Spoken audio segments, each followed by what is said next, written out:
Hi everyone, I'm Echoes and I'm a VTuber, and I'll be going over episode 12 of Hat Atelier.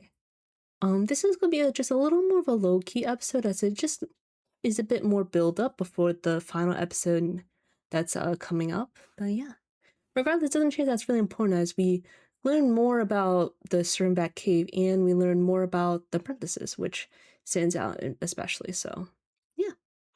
Anyway, let's get started.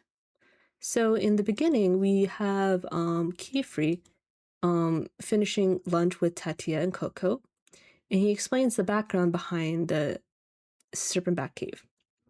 So the lore is that long ago, the cave here was home to the prosperous cavernation of Romonon. And you can see these images of a city covered in gold. The Romonon clad themselves in magical golden works of art. Let's see, I think I missed part. And wore the arrogance on their sleeves and looked down on those who visited them. They were known for creating magical devices, which I think is probably skipped by accident. As rumors spread of the Romon's prosperity. Let's see. Can't get the more travelers from the service came to visit. So to welcome those they deemed benefit to their society. A path that only they created the Serpentback Cave, a path that only the worthy could travel. And so that the unworthy who could not traverse the road, they engraved the cave with a maze spell. So that I guess so that they lost forever, I suppose. Suriname grew ever more beautiful and prosperous, until one day when the Romanons began to turn their judgment on each other. They deemed to be without merit. Those deemed without merit were forced to exchange their flesh and blood, and through magic to be turned to golden statues to decorate their city. Soon after, just as stagnant water becomes foul, internal feuding made the people tired and weak. Now all that remains is the labyrinth cave in the Serpentback road within. Or labyrinthine, sorry. Equally terrifying is how few of us realize what we're capable of. Master, you said that magic is to make people happy, right? It's a power used to help people and bring color to the world, right? If the witches of the future believe that, then this magic might create an unhappy result for the meal today, so they quickly eat. Skip the opening. And then we get go back to the apprentices in the Sternback Cave. So the proctor can't provide any more advice, and then you can see that they have their own methods where Richie tries to fly using her boots, but she can't because of the gravity due to how the Sternback Cave work, where you only operate on the road itself. When you all topsy-turvy, stay off the road, you'll fall into the grander cave. The Sternback stones, but they're cracked and worn in places. So they're all carved seals. And you can see that you need to know of the rules here or how it works, so he ended up falling off the first time. So here they use water to show where in the path the stones are still level, so that was the safe path to walk. And then you can see that there's this discussion here between the right spell and the spell that gets you the same result in the end. It's because Uni is really focused on I need to do the right thing, because Riche is reminded that like she doesn't always want to do what's right. She wants to do what she wants, and she doesn't want to do just what she's told to do. And she wants to do her own spells. You can see that we learn about the Murphins, which vocalize communicate with each other, and there's a spell that echoes their cries to help them follow. And then you can see that Riche is like, there's no right answer to magic, and I just want to be myself. So this is a test, so it has right answers. So you can see that she has a argument or discussion. Uni's like, we gotta do it by the book, and then she's like, no, we just gotta do what works, because there's no such thing as a right answer.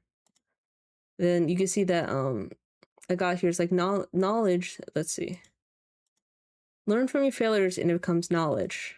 I haven't known of someone who learns that. She is referring to Coco here. And you see that his master always tells him that he can't do it. and he's learned like how other people were successful and stuff, and now they find themselves a little gap in the road created to prevent the unworthy from entering. So you can see that Coco spots something, and when she goes to investigate, she doesn't see it. But she thought, it is true that she caught eye of this Brimhat here. She's technically correct.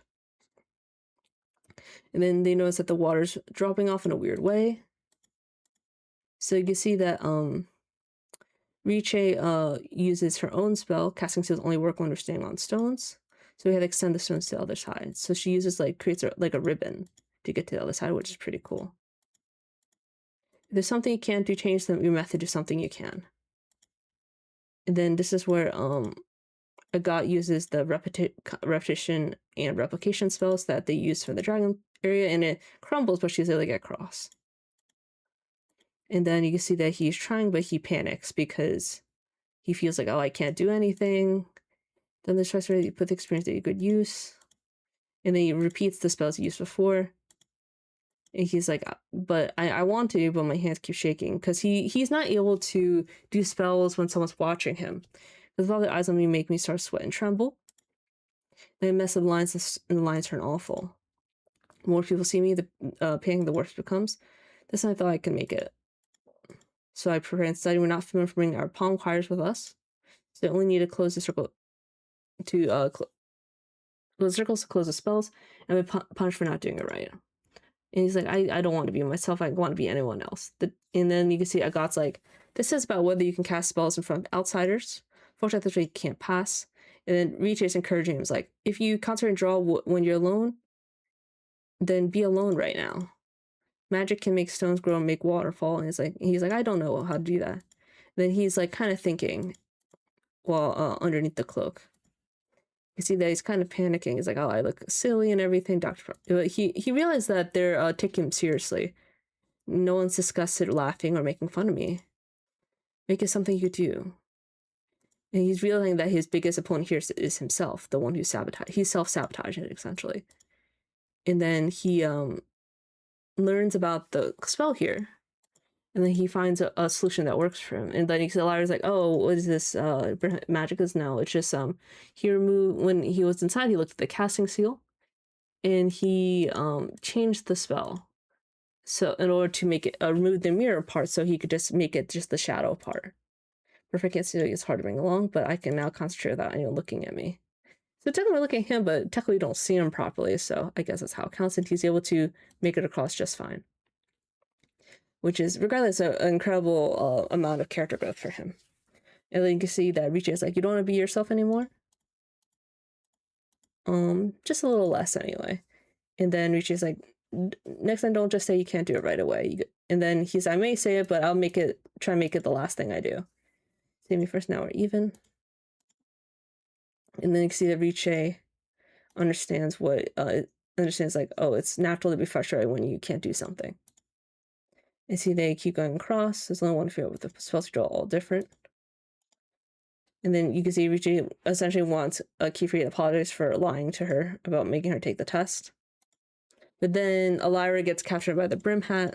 So the two girls and the Uni left behind. But yeah, it's going to be interesting because we probably won't finish this arc, the Exam 2 arc, until probably next season.